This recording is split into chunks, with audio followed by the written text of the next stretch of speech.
Hola, buenas tardes. Bienvenidos un martes más a la asignatura de diferencias individuales, nuestra tutoría número 8. Buenas tardes, Asunción, buenas tardes, Juan Luis, Laura Beatriz, Malén. Bueno, ¿qué tal? ¿Cómo estáis? ¿Cómo lo estáis llevando? Se hace largo, ¿no? Supongo, como a todos. Menos mal que tenéis material para estudiar. Vosotros sí que no podéis decir que os aburrís, ¿eh? Porque si os aburrís, vamos, es porque queréis, porque temita hay. Bueno, pues nada, chicos, hoy nos tocaría el tema 7 y muy probablemente veamos parte del 8 también, porque son dos temas cortitos, ¿vale? Y bueno, como mínimo empezaremos el 8 seguro, ¿de acuerdo? Bueno, pues venga, vamos a ponernos a ello entonces. Bueno, pararé la imagen, ya sabéis, porque a estas horas está muy saturada la red y si no, tardan mucho en cargarse las páginas, cuando intento pasar de una a otra.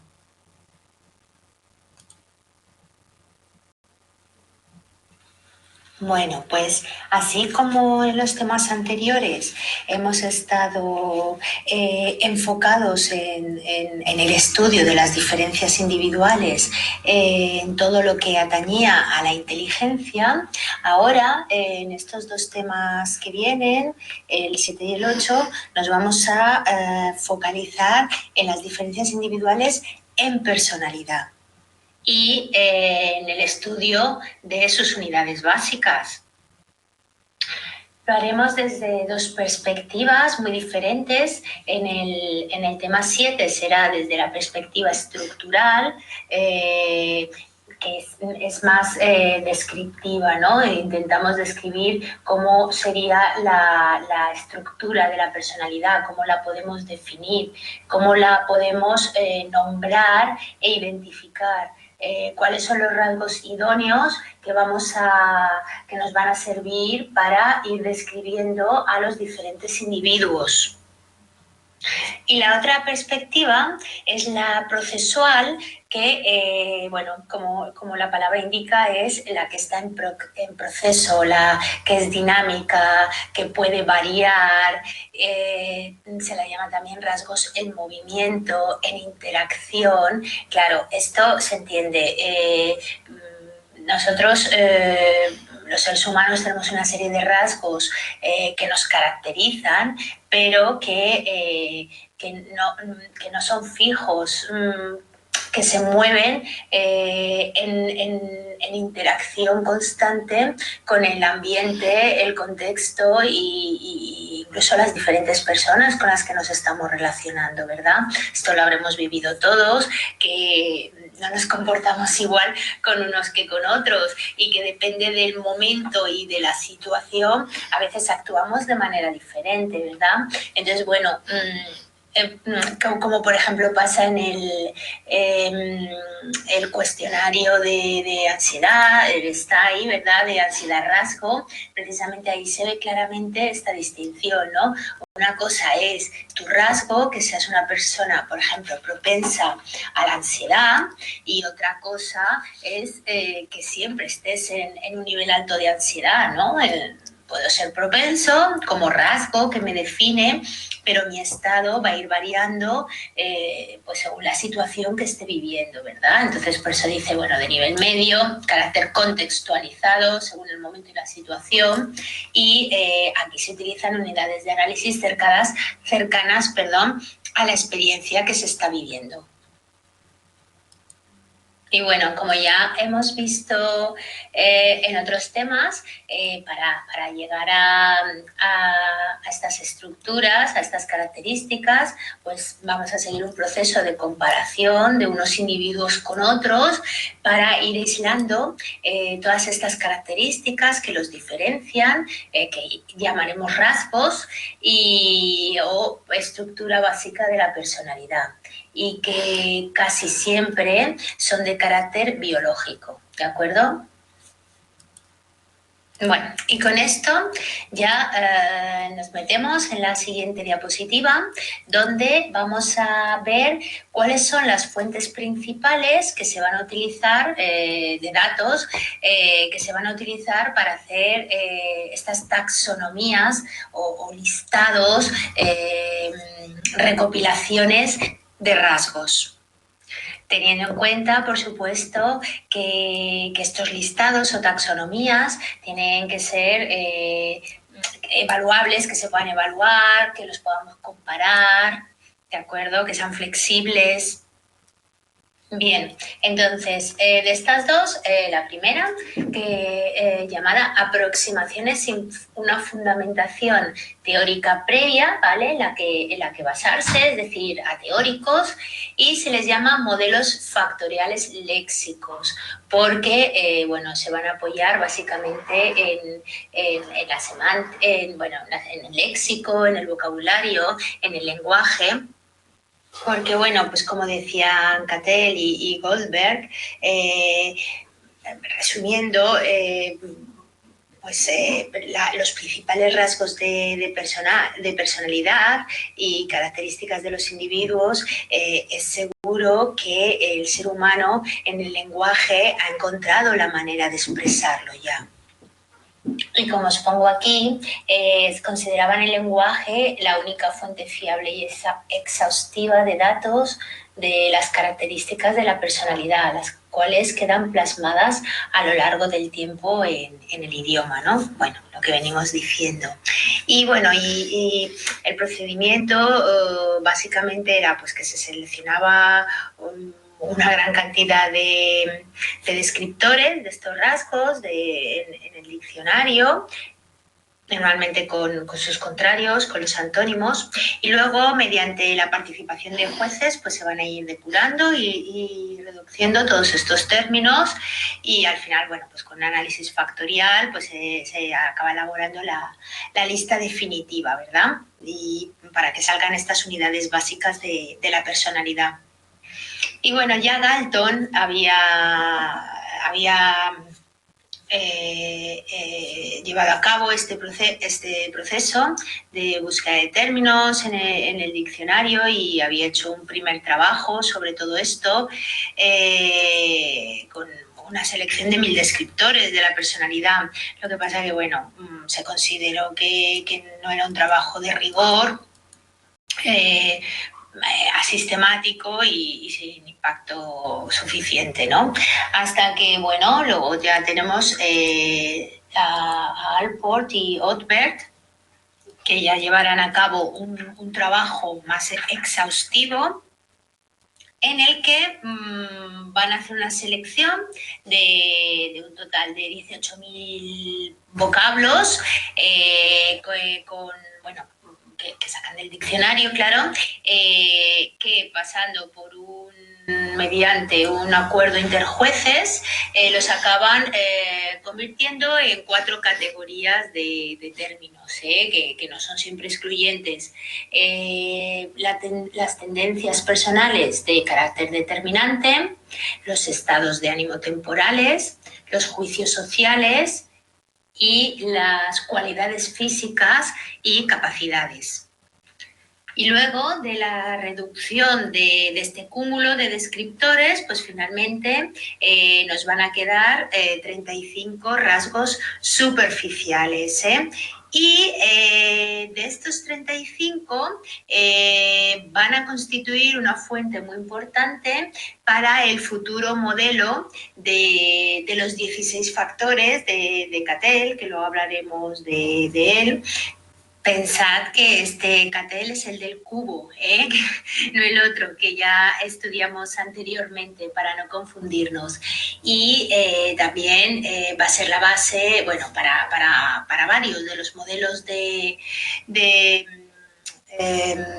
clasificación de la personalidad, pero otro muy importante es el de los Big Five, ¿verdad? El de los 5 factores, que luego veremos en más detalle, los 5 grandes.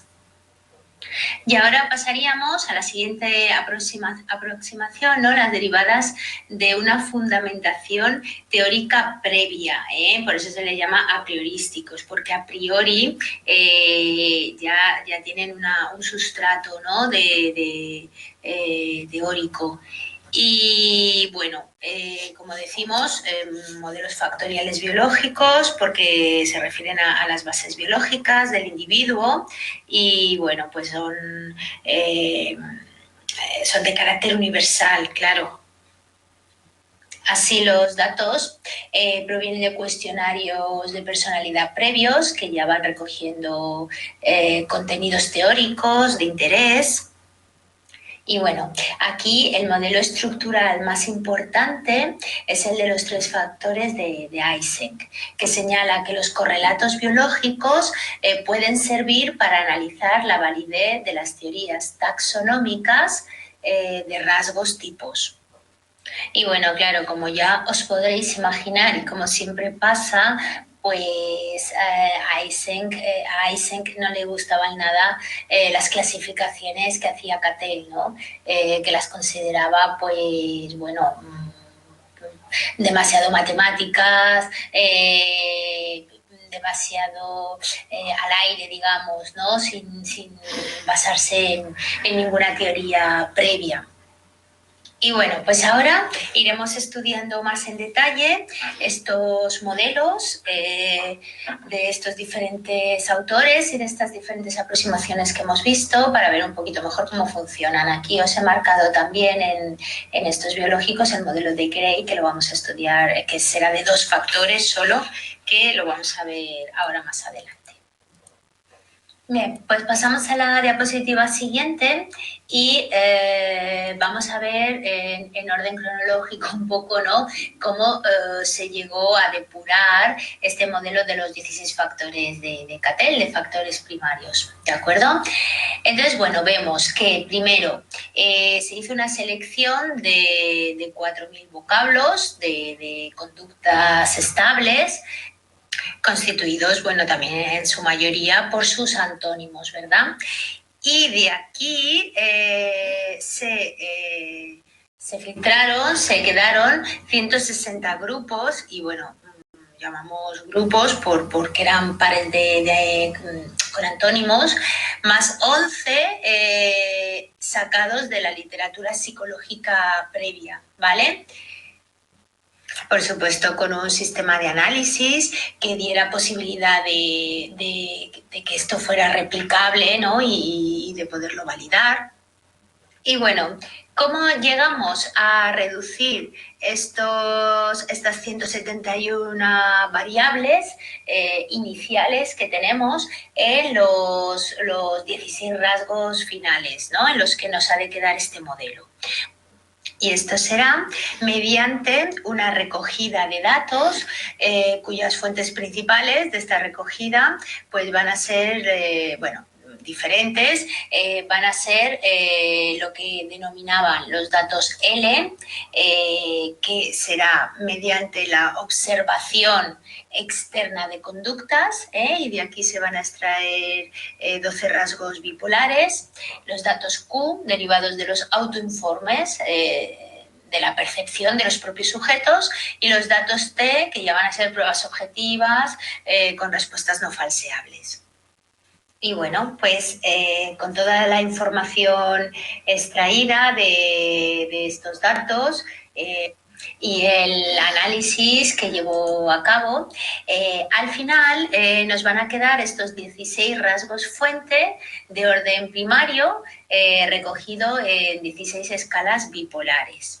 Bueno, mira, para que lo entendáis, aquí en la diapositiva siguiente os he puesto lo que serían estos 16 factores básicos, que como veis, pues bueno, algunos de ellos tienen su contrario, ¿no? Como por ejemplo este tercero, estabilidad o fortaleza del yo o debilidad del yo, mientras que otros simplemente, bueno, es el mismo vocablo, pero que en un continuo tendríamos pues las dos polaridades, ¿no? En un nivel alto y un nivel bajo, ¿no? Como la expresividad emocional, ¿no? Que podemos, pues esto, ser muy, muy lábiles, ¿no? Tenerla muy alta o al revés, ¿no? Muy, muy reservados y no mostrarla. Entonces, bueno, esto los echáis un vistazo. Bueno, para él pensad que serían pues, como los básicos, ¿no? Los que podrían aglutinar la descripción de toda la personalidad. Y luego, a partir de los datos Q, va también a exponer estos 4 factores de segundo orden que llamaba, donde están, bueno, pues por un lado, lo teníamos en la diapositiva anterior, por un lado el de ansiedad, baja o alta, el de introversión, extraversión, socialización o superego, dependencia, independencia, ¿vale? Que bueno, que de alguna manera estos lo veremos que, bueno, se parecen un poquillo a los de los Big Five, ¿eh? Bien, pues ahora pasaríamos a un modelo factorial biológico, que es el de los 3 factores de Eysenck. Un modelo de tipos y bueno, se denomina el modelo PEN, de 3 factores de Eysenck. Y bueno, esta palabra PEN pues es un acrónimo derivado de psicoticismo, extraversión y neuroticismo. El origen de este modelo lo encontramos en la tipología temperamental de la medicina griega, ¿no? de Hipócrates, Galeno. Al hablar de su fundamentación teórica y metodológica, pues tenemos que hablar de una noción de tipo, ¿verdad? Donde los rasgos tengan una dimensión tanto cuantitativa, que sean medibles, y continua, ¿verdad? Que se puedan establecer en un continuo con dos polos, y a lo largo del cual pues podamos ir colocando a los individuos. Y bueno, el punto de partida de este modelo era solo de una, digamos, como de 2 dimensiones o de una hipótesis bidimensional, ¿no? Donde solo estaban extraversión y neuroticismo, ¿no? Eran 2, la propuesta a priori. Claro, fijaos cuando hablamos de dimensiones es porque estas agrupan muchísimos rasgos de personalidad, ¿vale? Esto sería como el título, pero por debajo hay muchos rasgos de personalidad.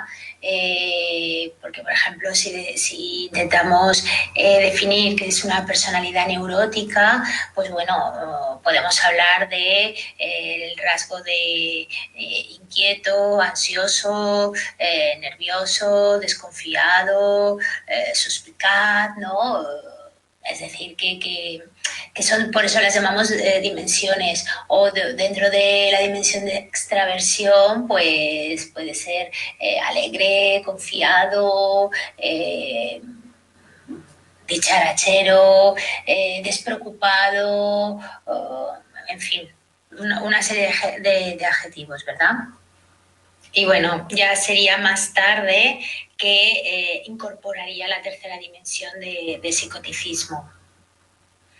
Y bueno, Eysenck pues defendía este origen genético de todos estos rasgos, de estas dimensiones, y la fundamentación biológica de las diferencias individuales de personalidad, ¿no? Por eso, bueno, siempre estaba en este grupo. Y pensaba que, bueno, que estas diferencias que hay en las personas, pues se deben a una diferente estructura fisiológica, neurológica y bioquímica, ¿no? De la persona. Y este modelo, bueno, pues se va a basar claramente en una fundamentación psicométrica de la personalidad, y va a usar la metodología factorial, ¿verdad? Porque es la que permite la organización de esta estructura universal de la personalidad de una manera jerárquica. Y ahora ya entraríamos en el último punto, en la fundamentación explicativa de carácter biológico. Y aquí va a distinguir entre dos tipos de antecedentes, ¿no? Los distales y los proximales. Bueno, cuando decimos antecedentes distales nos referimos a lo que son los rasgos de personalidad como rasgo, ¿no? Estable, y proximales nos referimos más a la acción, ¿no? al proceso, a esta interacción que decíamos, en la que dependiendo un poco de la situación y de todo, pues los rasgos van a variar, ¿verdad? Entonces, desde el punto de vista de antecedentes distales, estas dimensiones que nos han propuesto son las que, bueno, las concebidas como temperamento. Es decir, es como un poco la base, ¿no? de la personalidad, lo que siempre decimos, lo que es nuestro temperamento, con lo que venimos de serie, ¿no? Y lo que, bueno, a veces pues es tan complicado de transformar, ¿no? Y bueno, a esto se le llamaría los rasgos fuente. Y claro, y siempre decimos que bajo estos rasgos de personalidad siempre hay una serie de correlatos fisiológicos que son los que dan pie a ella, ¿no? Que los acompañan. Y la principal relación que os he recogido aquí, ¿no? La básica, es que la extraversión tiene que ver con un arousal cortical bajo y su contrario, la introversión, tendría que ver con un arousal cortical alto. Bueno, por otro lado tendríamos el neuroticismo, caracterizado por la labilidad del sistema nervioso autónomo y bueno, lo contrario, ¿no? Los que puntúan bajo el neuroticismo, pues poca labilidad. Y luego el psicoticismo, pues está asociado a bajos niveles de serotonina, lo cual pues puede dar mayor impulsividad, agresividad. Y bueno, pues en lo que respecta a los antecedentes proximales, el sistema PEN representa un modelo causal de la personalidad. Bueno, claro, porque según los rasgos que el individuo tenga, estos van a ser causa final de la conducta que lleve a cabo, ¿no? Y de la personalidad que finalmente acabe desarrollando, ¿vale? A ver, ahora estoy viendo, Marín, perdón, los antecedentes distales no estarían relacionados con los determinantes genéticos. ¿Esta es una afirmación o una pregunta?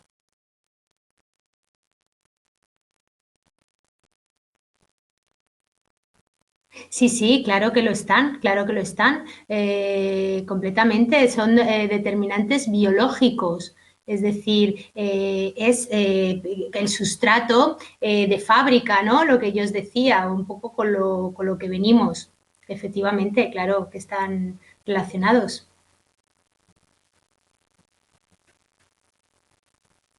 Y todos sabemos que ante las mismas circunstancias, pues las personas reaccionamos de manera diferente y según nuestro temperamento, y también vamos construyendo una personalidad a futuro de manera diferente, ¿vale? En los mismos hogares y un poco a veces con características parecidas, pues el desarrollo final de la personalidad de cada hermano, de cada hijo, es diferente, ¿no? Entonces, bueno, pues ahí está la causa del temperamento de cada uno. Bueno, y pasamos ya a la siguiente diapositiva, que es el modelo de los dos factores de Gray, que... Espera un momento, que ahora estoy viendo que me sigues escribiendo. Espera, que te leo. Los antecedentes con los genéticos es porque los antecedentes biológicos los ponen como antecedentes proximales, determinantes biológicos. Sí, a ver, Es que los dos lo son, ¿vale? La diferencia, lo que decimos, es que los distales serían solo lo que sería los bases, los estables, los que no cambian, y los proximales son los que tienen que ver con la interacción que luego se hace con el ambiente, y que van a ser causa de la personalidad. ¿Vale? Pero ambos dos, sí, claro, son de corte biológico. A ver, me parece que pasábamos a la siguiente. Va a estar sustentado en la sensibilidad que tienen los individuos, por un lado al refuerzo y por otro al castigo. Su modelo va a tener solo 2 dimensiones de carácter unipolar, extraídas, bueno, de la combinación factorial de las 2 dimensiones principales de Eysenck, que era la extraversión y el neuroticismo. Entonces, bueno, su primera dimensión sería la ansiedad, que viene producida o viene dada de la suma que se daría entre la introversión y la inestabilidad emocional, ¿vale? Bueno, si juntamos estos dos rasgos, pues acabaría apareciendo a un alto nivel de neuroticismo. Esta característica, esta combinación, daría como resultado una alta actividad del sistema BIS, que es el sistema de inhibición conductual. Y como inhibición, ¿no?, pues sería responsable de las conductas de evitación. Es decir, que va a responder a los castigos y a la desaparición de los refuerzos positivos con una evitación pasiva, es decir, dejar de actuar, estar alerta a las señales y, por supuesto, pues con un gran incremento de arousal. Y por otro lado, pues tendríamos la dimensión de impulsividad, que saldría de sumar a la extraversión inestabilidad emocional, es decir, de nuevo alto neuroticismo. Pero aquí hay una variable diferente. Si antes era la introversión, ahora con la extraversión, lo que va a tener una alta actividad es el sistema VAS, que es el sistema de activación conductual. ¿Y esto en qué va a derivar? Bueno, responde que es el responsable de las conductas de aproximación. Y esto derivará en que responda a los refuerzos con una evitación activa, lo que significa que siempre va a hacer una aproximación a los refuerzos positivos, ¿vale?, para que vuelvan a suceder, y sin embargo va a hacer una evitación, un alejamiento de los negativos y del castigo. Bueno, y con esto llegaríamos en la siguiente diapositiva al modelo comprensivo de factores secundarios, modelo de los 5 grandes. Bueno, el término comprensivo, con H, por si alguien tiene alguna duda, bueno, sería lo mismo que sin H, ¿vale? Comprensivo. Lo que pasa es que comprensivo sin H puede significar un rasgo de personalidad, ¿verdad?, de una persona dada a comprender y a ser razonable con los demás y tolerante, o también puede significar que comprende en el sentido de que abarca, de que contiene, que incluye, y en ese sentido sería lo mismo que con H, ¿vale? Como aquí, es decir, que abarca, contiene. Entonces, bueno, en este caso, claro, es un modelo que abarca 2 factores más, ¿no? Por eso se llaman de los 5 grandes en comparación con el anterior. Si recordáis, pertenece a los modelos factoriales léxicos que estudiamos más arriba y bueno, va a tomar de Cattell, de Goldberg, es decir, que aglutina un poco, ¿no?, de diferentes modelos. Y bueno, antes de seguir, vamos a pasar a la siguiente diapositiva para que entendamos bien y nos situemos en lo que estamos hablando, ¿vale? Mirad, esta imagen es la misma que ha puesto el equipo docente en su explicación y, bueno, como veis, están los 5 factores o 5 grandes dimensiones que, como yo os dije, claro, se agrupan en estas dimensiones grandes porque por debajo subyacen toda una serie de rasgos que las caracterizan, ¿no?, o que las comprenden. Entonces, bueno, nosotros nos quedamos esto, ¿no?, que los Big Five, los principales son el neuroticismo, la sensibilidad a las relaciones interpersonales, que según qué modelo o qué momento, también lo podréis encontrar con el nombre de afabilidad, ¿vale? Que bueno, viene a ser lo mismo, ¿no? Todo lo que, cuánto de afable eres, ¿no?, en tu trato con los demás, ¿no?, en tus relaciones interpersonales.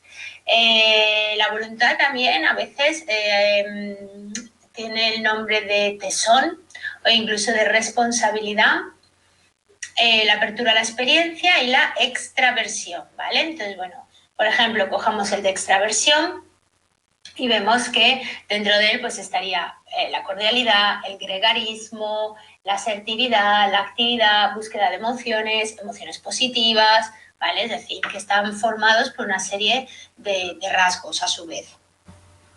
Bueno, volvemos ahora a la diapositiva de antes y, bueno, vemos que la fundamentación factorial, ¿no?, de este modelo, como en lo que ha resultado, es en estos 5 grandes factores que ya hemos visto antes. ¿Y qué características tiene? Bueno, pues un nivel de generalidad notable, ¿no? Ya lo vemos, todo, o sea, todo lo que ha aglutinado, ¿no? Buena estabilidad temporal, buena validez externa y posee una utilidad predictiva moderada, ¿verdad? Porque, como decimos a veces, realmente todo esto lo queremos para ser capaces de predecir el comportamiento.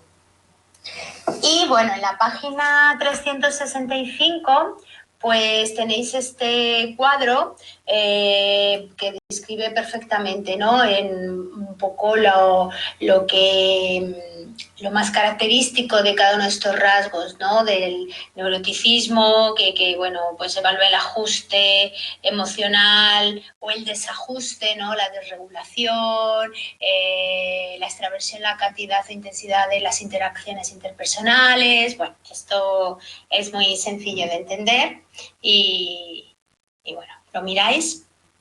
Bueno, y pasaríamos al siguiente apartado que dice, bueno, como de los estudios léxico-descriptivos a la explicación causal. Es decir, cómo pasamos de esta mera descripción, ¿no?, de esta taxonomía basada en el léxico que hemos ido componiendo a partir de sacar adjetivos del diccionario y luego someterlo a los interjueces y luego utilizarlo en test y en autoinformes y en observación en los sujetos. Y como todo esto, a la larga, en definitiva, va a tener un importante poder explicativo causal, sobre todo por las pruebas que se tienen de que los cuestionarios y las puntuaciones que se obtienen en estos Big Five se asocian con resultados importantes para la vida, ¿no?, como el nivel de psicopatología, de rendimiento laboral, liderazgo, ayuda a los demás, vulnerabilidad a la depresión, ¿no? Es decir, que si por ejemplo, puntúas alto el neuroticismo, pues esto predice, ¿no? Y puede ser la causa de que caigas en una depresión, ¿no? Que tengas más papeletas para padecer de ansiedad. Así como si puntúas alto en extraversión, pues eso explicaría, sería la causa de que puedas convertirte en un líder, ¿verdad? Como el del tesón o el de la responsabilidad, pues probablemente vas a tener buen rendimiento académico, ¿no? Entonces, es ahí donde decimos que de lo meramente descriptivo realmente pasa a la explicación causal. Y bueno, aquí abajo os he puesto a estos dos autores, Costa y McCrae, claro, ineludibles, ¿no? Que son los dos principales defensores de este modelo, ¿no? Entonces, bueno, así como en un principio, pues se dijo que había algunas dimensiones como la de la apertura a la experiencia, la sensibilidad, la voluntad, que tenían poca influencia genética y mucho de moldeamiento, ¿no? Derivado de la socialización y la educación, pues luego ellos dos, McCrae y Costa, pues apuntaron que no, ¿no? Que había una heredabilidad similar en todos los factores. Y bueno, vemos aquí en el primer punto que estos autores también van a hacer una equiparación de los rasgos de personalidad a los rasgos temperamentales. Es decir, que los considera rasgos endógenos que siguen su propio desarrollo independientemente del ambiente. Es decir, que tienen una maduración intrínseca, ¿no? La personalidad está sometida a una maduración intrínseca siguiendo un ritmo biológico predeterminado, ¿de acuerdo?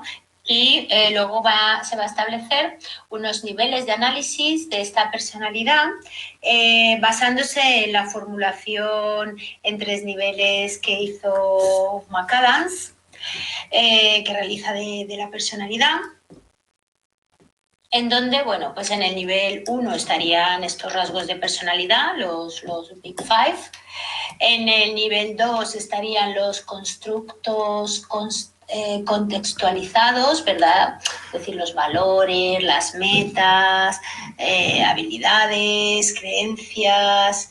Y luego en el nivel 3, pues se refiere al ajuste percibido a diferentes contextos, es decir, lo que sería pues las normas culturales.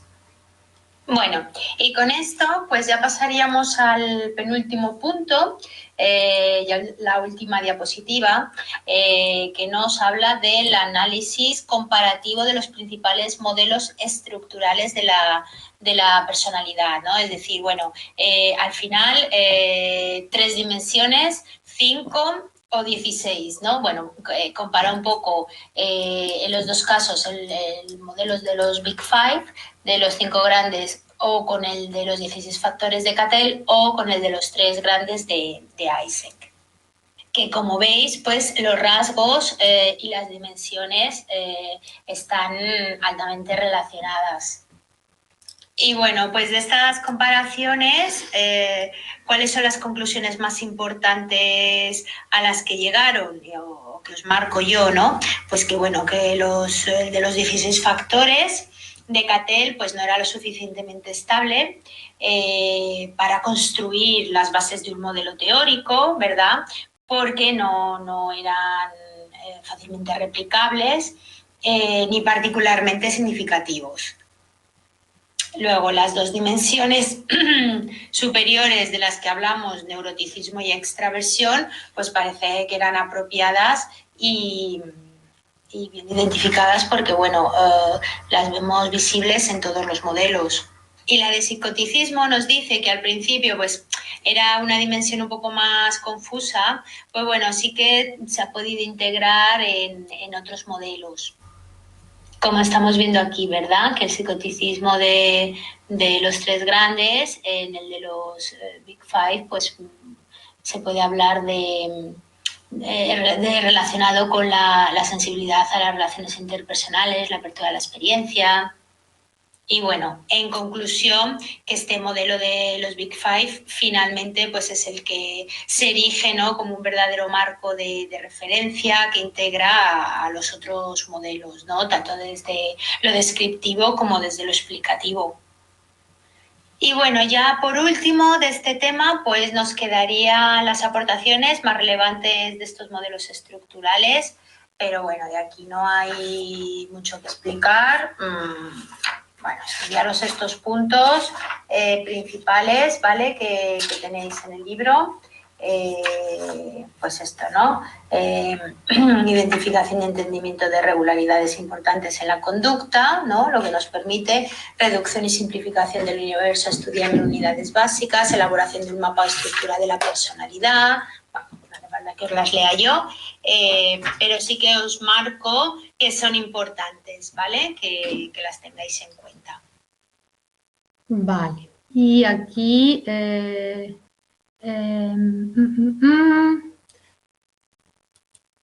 dices, veo 13 factores en Cattell, no 16. ¿Dónde? ¿Dónde ves eso? Díaz, comentar sobre la evaluación continua según el rector, las ponderaciones serán las... Ah, podrías.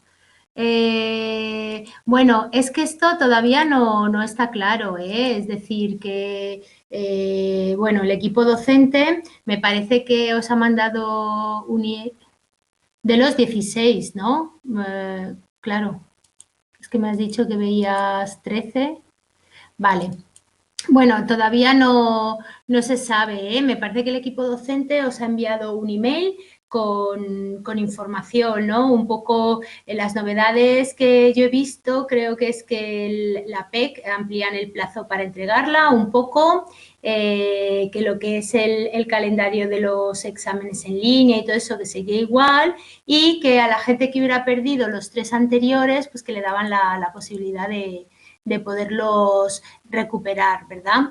Entonces, bueno, de momento se sabe eso, que la evaluación continua va a seguir, ¿vale? Y que bueno, que es que no lo saben, no los puedo decir porque yo tampoco lo sé, ¿vale? Entonces, bueno, pues ya esperad a ver qué van solucionando. Yo creo que al final va a haber un examen en línea también, ¿no?, que es lo que están preparando.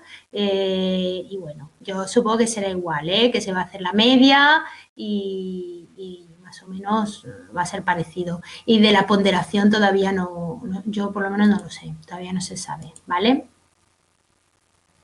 A la izquierda hay 13 factores abiertos. Ah, vale, aquí dices en esta, sí, es verdad.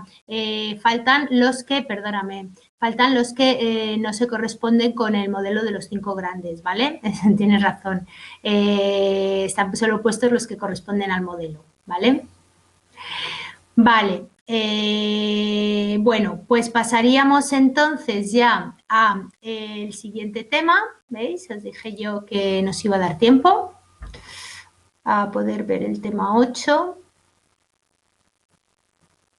¿Dónde lo tenemos? Aquí. Bueno, entero no nos va a dar tiempo, pero bueno, por lo menos lo dejamos empezado y avanzamos un poco.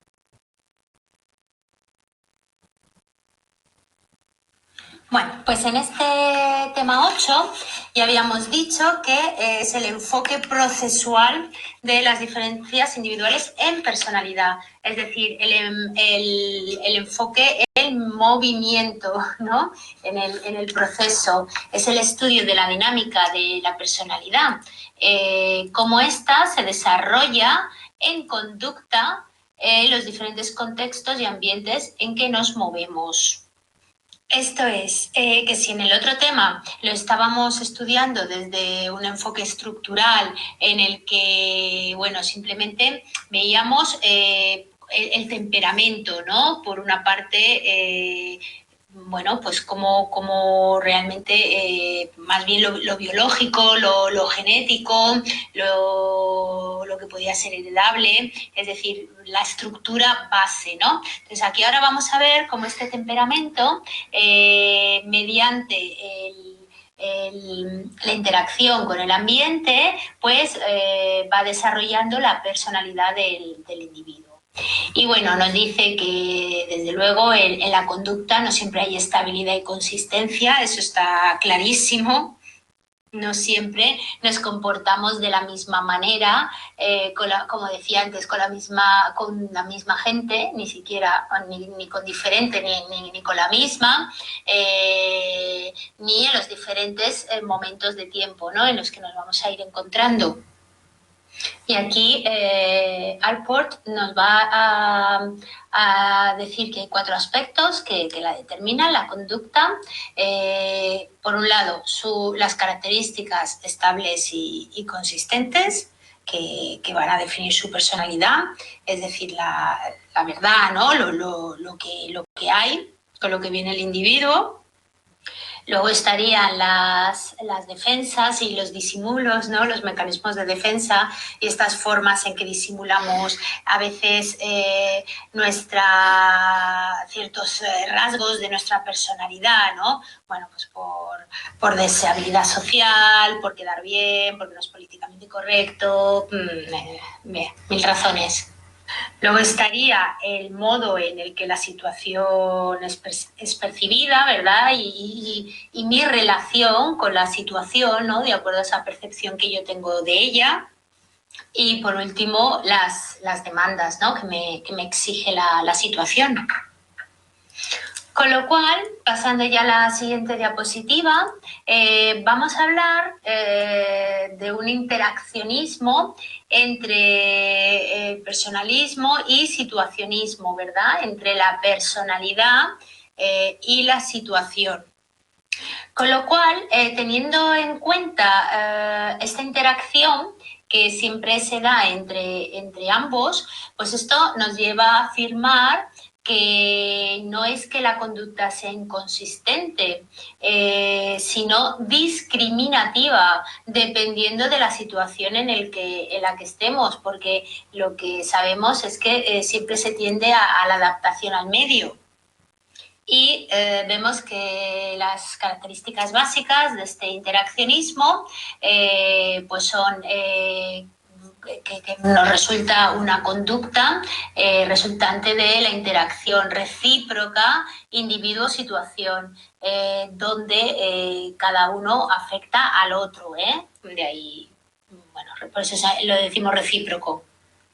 Otra sería el individuo no es un agente pasivo, sino intencional y activo, que en última instancia, bueno, pues es el que decide, ¿no?, qué conducta llevar a cabo.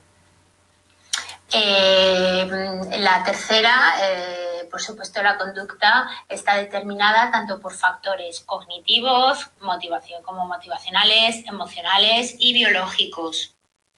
Y por último, el valor de la situación lo da el significado psicológico que el individuo le atribuye, ¿vale? Es decir, lo que decimos siempre, que no hay problema sino percepción de problema, ¿no? Y que lo importante, bueno, pues la mayoría de las veces no es la realidad en sí, sino la percepción de la realidad que yo tengo, ¿no? Es decir, cómo lo vivo. Con lo que llegamos a, bueno, os lo he puesto aquí en mayúscula porque es muy importante, ¿no? El que no son los eventos en sí, sino la interpretación de los mismos, lo que nos va a permitir estudiar la personalidad de los individuos y sus diferencias individuales, ¿de acuerdo? Es decir, es cómo reaccionan a los eventos, ¿no?, a partir de la percepción que de ellos tienen. Bueno, pues con esto pasaríamos a la siguiente diapositiva, al siguiente punto, que son las perspectivas actuales de integración entre los modelos disposicionales y dinámicas de la personalidad. Bueno, modelos disposicionales los que nos permiten entender cómo los individuos interactúan con las situaciones, ¿no? Es decir, más lo descriptivo. Y luego los procesos dinámicos intraindividuales, que son los que subyacen a esas interacciones. Porque así un autor como Epstein, que consideraba que solo con enumerar atributos superficiales no era suficiente para entender los procesos que median, ¿no? Recordad que estamos estudiando lo procesual, ¿no? Los procesos que median entre la personalidad, los rasgos de personalidad de los que hablábamos, y la conducta manifiesta. Y para entenderlos, pues hay que hacer una integración, ¿no?, de estas dos concepciones de la personalidad. Por un lado, la disposicional y por otro, la dinámica. Y bueno, pues ahí tenemos los modelos disposicionales, por un lado, que es una explicación llamada top-down, que, bueno, basada en el análisis de un determinado número de disposiciones conductuales, generales o rasgos supuestamente estables y consistentes, que van a definir de manera idiosincrásica a los individuos y determinando un amplio rango de conductas específicas en ellos, ¿verdad? Y por otro lado está la explicación bottom-up, que son planteamientos situacionistas, donde enfatizan los aspectos dinámicos, funcionales y procesuales. Y bueno, que se van a basar en los mecanismos específicos que subyacen a los fenómenos observados. Bueno, luego tendríamos los principios de Pervin, que nos va a hablar de, por un lado, multideterminación, que supone que cualquier actividad compleja implica la interacción de múltiples determinantes, de equipotencialidad, que dice que partiendo de un mismo punto se puede obtener resultados diferentes, y equifinalidad, que sugiere que se puede llegar al mismo punto final por vías diversas. Bueno, y el último punto sería requisitos para conseguir variables mediadoras que describan la personalidad. Entonces aquí decimos que, bueno, que para esto pues se necesitaría también una reconceptualización de la situación, ¿no?, en términos psicológicos, que nos permita explicar esta interacción contexto-sistema dinámico del individuo, ¿verdad? Porque esto nos dará una serie de expresiones conductuales distintivas y diferenciadoras, ¿no?, para cada individuo, que es lo que vamos buscando. Luego también un modelo de personalidad que asuma complejidad y las dinámicas cognitivo-afectivo-motivacionales. Y por último, poder crear un puente conceptual y metodológico entre el sistema de procesamiento dinámico que define a individuos concretos y la clasificación nomotética de tipos y subtipos de disposiciones, ¿no?, que vamos a ir haciendo. Bueno, y con esto pasaríamos a la siguiente, que es más clara, ¿no?, que serían las unidades dinámicas de estudio de las diferencias individuales de la personalidad. El individuo en situación. Es decir, a ver... Un momento, a ver, ¿qué comentas? Antes has comentado que la UNED nos ha enviado correo electrónico, yo no he recibido nada. Qué raro, porque has mirado tu email porque de la UNED, de alumno, porque... ¿y no lo tienes? Pues espera a ver que lo chequeo, pero es que yo creo que tengo los dos mensajes, el que nos mandan a los profesores y luego el que os mandan a vosotros. Sí, os lo han tenido que mandar, porque mira, yo tengo el que os mandan a vosotros, que empieza con estimados estudiantes, y a ver, el resto de los compañeros pronunciados, ¿lo habéis recibido? Sí, lo mandan al correo, ¿ves? Sí, lo ha recibido todo el mundo. Vale, bueno, yo ahora te lo reenvío, Malena, que me pones, ¿vale? pero sí que lo han mandado al correo UNED. Sí, efectivamente. Yo esto es lo que siempre os digo, que como se os olvida entrar en el correo de la UNED, no sé por qué será, que lo que tenéis que hacer es redireccionarlo siempre a vuestro correo habitual y así estaréis seguros de que no os perdéis nada, ¿vale? Eso es importante. Vale, bueno, pues nada, pues lo vamos a dejar aquí ya, que ya son y 26, ¿vale? Y bueno, nos quedamos en esta diapositiva 5 para el próximo día, ¿vale? Y bueno, nada, chicos, buenas noches y mucho ánimo con la situación y nada, bueno, el próximo martes es vacaciones, con lo cual nos volveremos a ver en 15 días, ¿vale? Así que bueno, es que me parece como un poco tonto deciros que disfrutéis de las vacaciones porque, en fin, es una situación tan peculiar, pero bueno, que estéis bien, que estéis sanos, que os cuidéis y estéis bien, ¿de acuerdo? Y nada, Malen, ahora te reenvío el email. Venga, un abrazo hasta dentro de 15 días.